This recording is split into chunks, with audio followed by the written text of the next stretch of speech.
Assalamualaikum warahmatullahi wabarakatuh. Bagaimana kabarnya anak-anakku di kelompok belajar mentari pagi ini? Alhamdulillah baik ya sayangku ya. Oke, hari ini Bu Anis mau bercerita tentang ceritanya Nabi Ismail dan Nabi Ibrahim. Sudah kenal Nabi Ibrahim sama Nabi Ismail? Kita nyanyi dulu. Adam, Idris, Nuh, Hud, Soleh, Ibrahim, Lut, Ismail, Ishak, Yakub, Yusuf, Ayub, Su'aib, Musa, Harun, Zulkifli, Daud, Sulaiman, Ilyas, Ilyasa, Yunus, Zakaria, Yahya, Isa, wal akhiru khatimul anbiya, Muhammad al-Mustafa. Nah, itu tadi sayang, 25 itu adalah nama-nama nabi dan rasul yang harus kita ketahui. Nah, hari ini adalah bulan Zulhijjah, yaitu di mana di sini ada kisah tentang Nabi Ibrahim dan Nabi Ismail. Nah, anak-anak, Nabi Ismail itu adalah putra dari Nabi Ibrahim. Nah, lama sekali Nabi Ibrahim itu belum dikaruniai anak. Tetap berdoa beliau, tetap sabar, terus berdoa terus kepada Allah. Ya Allah, intinya Nabi Ibrahim berdoa bagaimana supaya dikasih anak oleh Allah. Dan setelah berdoa dengan sabarnya, berdoa terus, beribadah, berdoa, Allah suatu saat memberikan anak kepada Nabi Ibrahim, namanya yaitu Ismail. Nah, setelah Nabi Ismail ini berusia 6 tahun, lucu ya, 6 tahun, sama seperti anak-anakku semua. Oh, belum, anak-anakku yang PAUD belum umur 6 tahun ya, nanti kelas A baru umurnya 6 tahun ya sayang ya. Nah, Nabi Ismail ini cakep sekali, ganteng sekali orangnya Nabi Ismail. Nah, dari situ Allah menguji Nabi Ibrahim, menguji ayahnya. Nabi Ibrahim mimpi sama Allah. Nabi Ibrahim disuruh menyembelih anaknya. Untuk menyembelih anaknya. Sampai mimpinya Nabi Ibrahim itu 3 kali sayang ya. Jadi Allah itu memberikan mimpi kepada Nabi Ibrahim 3 kali. Dan Nabi Ibrahim itu percaya, yakin kalau itu dari Allah Subhanahu wa ta'ala. Karena mimpinya sampai 3 kali. Nah, dengan sangat sedih, Nabi Ibrahim mengatakan kepada anaknya, "Nak, ayah bermimpi." "Apa ya?" Gitu. Ini gak enak. Nabi Ibrahim mau ngomong sama anaknya, takut ya kan, disuruh apa? Kecuali kalau disuruh, "Nak, belikan ayah kopi. Nak, tolong belikan ayah ambilkan koran, atau tolong ya ayah ambilkan selang buat bersihin sepeda motor." Tapi ini Nabi Ibrahim mau bilang kalau Nabi Ibrahim disuruh menyembelih Ismail. Nabi Ismail yang kecil itu bilang sama ayahnya, "Ayah, sudah gak apa-apa. Ayah laksanakan saja perintah Allah. Siapa tahu nanti kita tergolong orang-orang yang soleh." Begitu kata Nabi Ismail yang masih kecil kepada anaknya. Itu ciri-ciri anak yang soleh ya sayang ya. Singkat cerita, Nabi Ibrahim ini berbohong sama istrinya, sama Ismail juga berbohong kepada ibunya. "Bu, ini anaknya mau saya ajak jalan-jalan. Tolong ya, nanti dikasih baju yang bagus. Tolong anaknya dikasih baju yang baru, dikasih harum-haruman karena mau saya ajak jalan-jalan."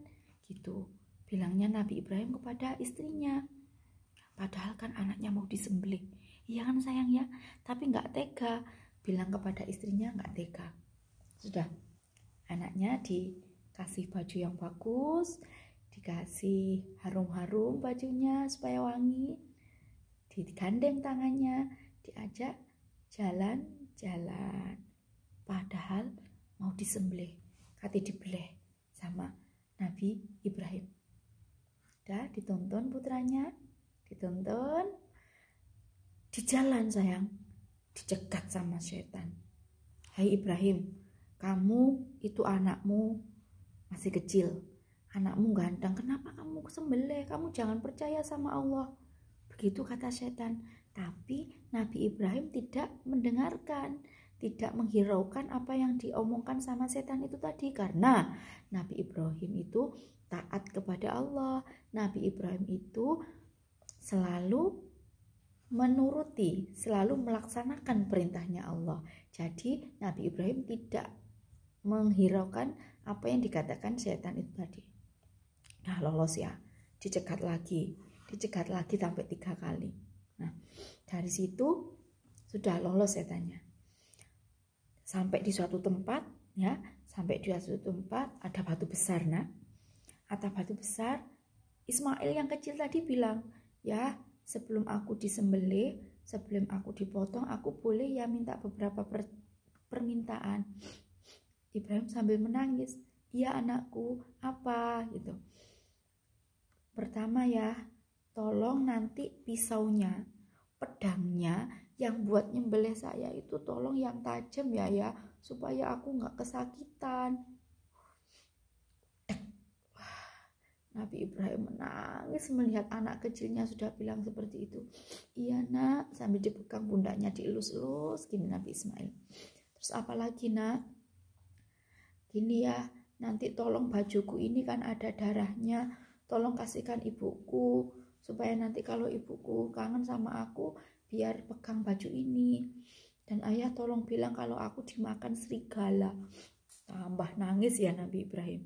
Nabi Ibrahim tambah nangis, hatinya sakit sekali. Tapi kembali lagi, Nabi Ibrahim itu adalah seorang nabi. Beliau adalah orang yang taat dengan perintah Allah. Beliau meskipun sudah dikarunia anak, tapi Nabi Ibrahim tetap cinta sama Allah, tetap setia kepada Allah. Makanya Nabi Ibrahim diuji seperti itu, Nabi Ibrahim tetap memilih Allah, tetap cinta kepada Allah. Nah, lanjut ya ceritanya. Iya nak, gitu. Permintaannya tadi apa? Supaya pisaunya untuk memotong leher Ismail minta diasah, dilandepno ya, dilandepno cek nggak loro gitu. Maksudnya Ismail begitu. Yang kedua, supaya bajunya yang berlumuran darah tadi dikasihkan kepada ibunya Ismail, yaitu Siti Hajar ya. Sudah ada batu besar. Batu besar ini Nabi Ismail ditelentangkan, dilumahno ndek dhuwure watu gede. Ya kan? Wis, ditutupi sama daun. Jadi Nabi Ismail ku melumah ini ditutupi karo godhong. Pedangnya ditaruh pas di atas leher Ismail sambil membaca takbir. Allahu Akbar, Allahu Akbar, Allahu Akbar. Nabi Ibrahim bertakbir seperti itu sambil nangis.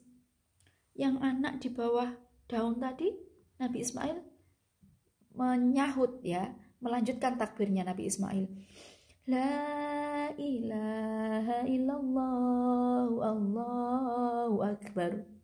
Di belakang ada malaikat Jibril. Oh ya, sambil Allahu Akbar itulah sambil gini. Di belakang ada malaikat Jibril, suaranya Allahu Akbar walillahil hamd, sambil set gini, set gitu.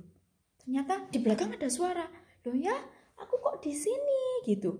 Ternyata subhanallah, dibuka sama Nabi Ibrahim yang di atas batu, yang di bawah daun adalah seekor domba.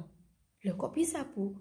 Iya, karena Nabi Ismail secepat kilat diambil oleh malaikat Jibril, disuruh oleh Allah supaya diambil waktu Nabi Ibrahim menyembelih leher Ismail. Nah, itu sayangnya. Jadi Allah itu hanya menguji keimanannya Nabi Ibrahim. Tidak sungguhan, cuma menguji bagaimana sih Nabi Ibrahim ini setelah saya kasih anak, lebih cinta kepada anaknya, apa masih bertakwa kepada Allah. Dan ternyata Nabi Ibrahim masih tetap nomor 1 bertakwa kepada Allah dan tetap mencintai Allah. Makanya Nabi Ismail ditolong secepat kilat, secepat cahaya. Malaikat Jibril menyahut Ismail dan menggantinya dengan seekor domba. Nah itu sayang ya.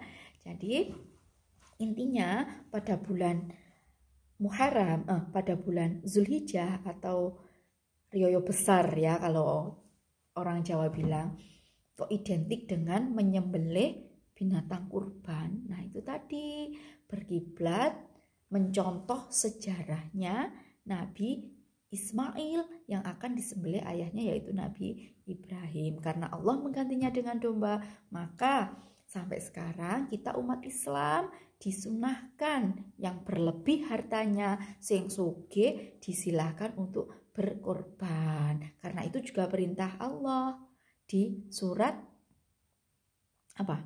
Di surat apa sayang? Nah, di surat apa ya? Oh, diingat-ingat dulu. Di surat Oke, pinter. Nanti akan Bu Anus bahas di video berikutnya. Gitu ya sayang ya.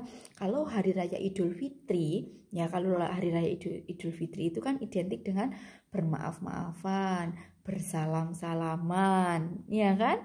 Nah, kalau hari raya Idul Adha identik dengan menyembelih binatang kurban atau hewan kurban. Yang di pelajaran kemarin Bu Anis menerangkan tentang Idain, yaitu 2 hari raya.